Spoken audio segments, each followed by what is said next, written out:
Hi friends, मैं हूं आपका फ्रेंड नमीश निगोती एडवोकेट और आप देख रहे हैं मेरा YouTube channel legal advice for everyone. दोस्तों, इस वीडियो को स्टार्ट करने से पहले आप सभी का, मेरे सब्सक्राइबर्स का, मेरे लॉ स्टूडेंट्स का, मेरे फॉलोअर्स का और जो जो भी मेरा यूट्यूब देखते हैं उनका बहुत बहुत थैंक यू, धन्यवाद। कल ही 4 नवंबर 2022 को हमारे चैनल ने 1 लाख सब्सक्राइबर्स का टारगेट अचीव कर लिया। बहुत शॉर्ट पीरियड में हमने ये टारगेट अचीव किया। इस सभी के लिए आई एम हाईली ऑब्लाइज्ड। आप सबको बहुत बहुत thank you, thanks from the bottom of my heart. आप सभी ने मेरा साथ दिया, सभी ने चैनल को ग्रो करने में सहयोग किया, सभी ने मेरे चैनल्स को शेयर किया, मेरे वीडियोस को, और मुझे लाइक किया और मुझे प्रोत्साहन दिया। इस कारण हम शॉर्ट स्पान ऑफ टाइम में 1 लाख सब्सक्राइबर्स का टारगेट अचीव कर पाए और अब हमारे और भी टारगेट्स हैं। देखिए, हम इस चैनल की कुछ जर्नी की बात करेंगे। 2020 मार्च नेशनल वाइड लॉकडाउन स्टार्ट हुआ। तभी से मैंने डिसाइड किया कि लॉ स्टूडेंट्स के बेनिफिट के लिए, जनरल पब्लिक के बेनिफिट के लिए क्यों ना एक ऐसा चैनल चालू किया जाए जिसको कोई भी इजीली एक्सेस कर सके, सरल भाषा में लॉ की लैंग्वेज को समझाया जाए, जिससे law students, general public law के कंसेप्ट्स को समझ सके और बेनिफिट उठा सके। इसलिए मैंने चैनल का नाम रखा लीगल एडवाइस फॉर एवरीवन। इस चैनल से लॉ स्टूडेंट्स, आरजीएस और judicial service aspirants, legal fraternity के लोग और जनरल पब्लिक बेनिफिट हो रही है। और इसी कारण धीरे धीरे सब्सक्राइबर्स बढ़ते गए, हमारा सफ़र चालू रहा। मैंने सारे बेसिक टॉपिक से स्टार्ट किया। कैसे ड्राफ्टिंग की जाती है, डीड्स क्या होती है, कन्वेंस डीड क्या होती है, सेल डीड क्या होती है, रेंट नोट क्या होते हैं, विल क्या होती है, जिससे कि सारी पब्लिक, चाहे वो लॉ स्टूडेंट हो, लीगल फ्रेटर्निटी के लोग हो, लॉ के टीचर्स हो, प्रोफेसर्स हो या जुडिशियल एस्पायरेंट्स हो, वो बेनिफिटेड हो सके। और इसी का कारण रहा कि आप सब लोगों का प्यार मिला, सपोर्ट मिला, आपने मेरे वीडियोस को शेयर किया, इसलिए हम 1 लाख सब्सक्राइबर्स अचीव कर पाए। तो इसके लिए बार बार thank you, thank you, thank you so much. आज के वीडियो का हमारा टॉपिक है कि लॉ के फील्ड्स में नए डेवलपमेंट्स कैसे हो रहे हैं, कौन कौन से लॉज डेवलप हो रहे हैं। तो लॉ स्टूडेंट्स को, यंग लॉयर्स को ये सारे डेवलपमेंट्स जानना बहुत ज़रूरी है कि किस तरह से लॉ में नए नए लॉज आए, लॉ की फील्ड्स बदलती गई, कैसे ट्रेडिशनल लॉज में चेंजेस हुए, और जैसे जैसे टेक्नोलॉजी आती गई नए नए लॉज आते जा रहे हैं और नए नए फील्ड्स डेवलप होते जा रहे हैं। तो देखिए फ्रेंड्स, सबसे पहले इंडिया में जब से लॉ की स्टार्टिंग हुई तो क्रिमिनल लॉ और सिविल लॉ सबसे पहले था। सिविल राइट्स के वायोलेशन के लिए हम सिविल लॉ और क्रिमिनल, यदि कोई अपराध हो जाता था, आप याद कीजिए ट्रेडिशनल टाइम में, एंशिएंट टाइम में, राजाओं के ज़माने में भी यदि कोई अपराध कर देता था तो दरबार आम, दरबार खास होते थे, वो उनको सज़ा सुनाते थे। उसके बाद ब्रिटिशर्स आए जिन्होंने लॉ को कोडिफाइड किया। सिविल लॉ के लिए code of civil procedure, criminal law के लिए कोड ऑफ क्रिमिनल प्रोसीजर। और रिवेन्यू लॉ, यदि मान लीजिए लैंड के डिस्प्यूट से रिलेटेड, खेती से रिलेटेड, लैंड रिवेन्यू से रिलेटेड, तो ब्रिटिशर्स ने लैंड रिवेन्यू एक्ट डेवलप किए और रिवेन्यू लॉ को डेवलप किया। इसके बाद जब हमें आज़ादी मिली, उसके बाद कुछ नए फील्ड्स डेवलप हुए, जैसे कि लेबर की प्रॉब्लम्स आने लगी, इंडस्ट्रियलाइजेशन हुआ। तो मोस्टली 1960 के बाद लेबर लॉज, इंडस्ट्रियल लॉज और लेबर्स के वेलफेयर से रिलेटेड लॉज डेवलप हुए।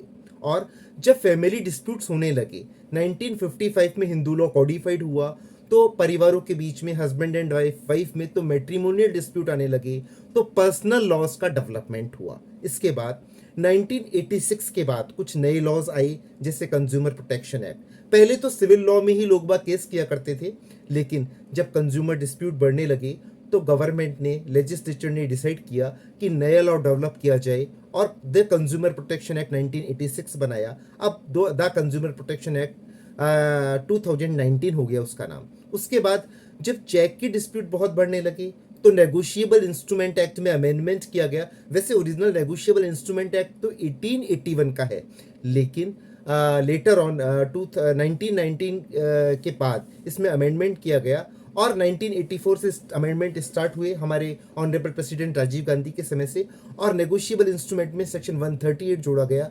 अब सेक्शन और भी आगे जोड़ दिए गए हैं, तो इस तरह नेगोशिएबल इंस्ट्रूमेंट एक्ट का डेवलपमेंट हुआ। फिर बैंकिंग डिस्प्यूट्स ज़्यादा हुए तो बैंकिंग लॉज बने, बैंकिंग केसेस हुए, बैंकर्स बुक्स ऑफ एविडेंस है, डेब्ट रिकवरी ट्रिब्यूनल एक्ट है, अदर बैंकिंग लॉज डेवलप्ड हुए, आरबीआई के भी कुछ लॉज डेवलप्ड हुए, रूल्स एंड रेगुलेशंस डेवलप्ड हुए।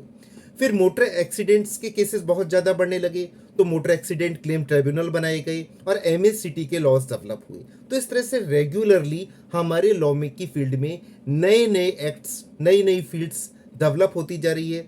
तो आज के लॉ स्टूडेंट से कहते हैं हम किस फील्ड में जाएं, तो देखिए स्टार्टिंग जब सिविल और क्रिमिनल में करते हैं, लेकिन आजकल जो एमर्जिंग फील्ड्स है वो बहुत सारी डेवलप हुई। जब हमने स्टार्ट किया था प्रैक्टिस 1998 में, तब ये लॉज डेवलप हुए। अब 2000 के बाद और भी बहुत सारे लॉज डेवलप हुए। वो क्या हुए? इंफॉर्मेशन टेक्नोलॉजी एक्ट और राइट टू इंफॉर्मेशन एक्ट, दो लॉ बहुत ज़्यादा डेवलप हुए। जब टेक्नोलॉजी का जमाना आया तो information technology act, cyber crimes होने लगे, टेक्नोलॉजीज़ को शेयर कैसे करें, किस तरह से इसमें एक्ट होते हैं, किस तरह से इसमें अपराध होते हैं, तो इंफॉर्मेशन टेक्नोलॉजी एक्ट बना। साइबर क्राइम्स डेवलप होने लगे क्योंकि अब सारा इंटरनेट का ज़माना है, तो साइबर क्राइम से रिलेटेड एक्ट बना। फिर इंटेलेक्चुअल प्रॉपर्टी एक्ट और पेटेंट लॉज बने। कोई भी जना अपनी फर्म को अपने ट्रेडमार्क एंड पेटेंट एक्ट बना कि अपने प्रोडक्ट को पेटेंट करा सकता है, उसका ट्रेडमार्क से रजिस्ट्रेशन करवा सकता है, ताकि वो उसका एक्सक्लूसिवली प्रोडक्ट रहे और कोई उसको कॉपीराइट ना कर सके। कॉपीराइट एक्ट हुए, पेटेंट लॉज डेवलप हुए, ट्रेडमार्क के लॉज डेवलप हुए। तो इस तरह से धीरे धीरे लॉ की फील्ड में चेंजेस आने लगे।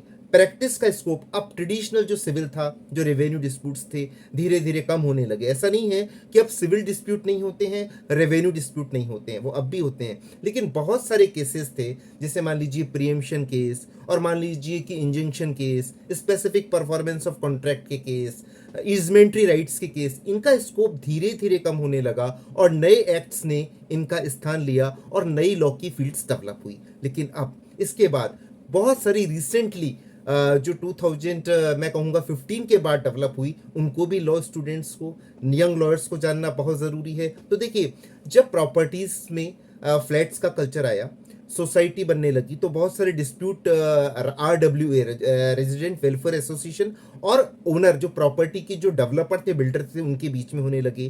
तो लेजिस्लेचर ने एक रेरा एक्ट लाए, the real estate regulation and development act 2016, जिससे कोई भी यदि सोसाइटी से या बिल्डर से या डेवलपर से फ्लैट या प्रॉपर्टी परचेज करे तो उसके राइट्स का प्रोटेक्शन मिले। तो प्रॉपर्टी लॉज आए, उसमें रेरा एक्ट आया। अब और भी कई फील्ड्स है, जैसे इमिग्रेशन लॉज। बहुत सारे जन जब विदेश जाते हैं, वहाँ के सर्विस का इशू होता है, या विदेश यहाँ आते हैं, या उनमें मैट्रिमोनियल डिस्प्यूट होता है, यहाँ की शादी को वहाँ मान्यता नहीं दी जाती है, या पासपोर्ट से रिलेटेड कोई प्रॉब्लम होती है, या वीज़ा से रिलेटेड कोई प्रॉब्लम होती है, तो या सामानों का ट्रांसपोर्टेशन एक देश से दूसरे देश में आता है, तो नए नए लॉज इमिग्रेशन लॉ से रिलेटेड डेवलप हुए। इसके बाद बैंक करप्सी लॉज आए, बैंक करप्सी एक्ट आया।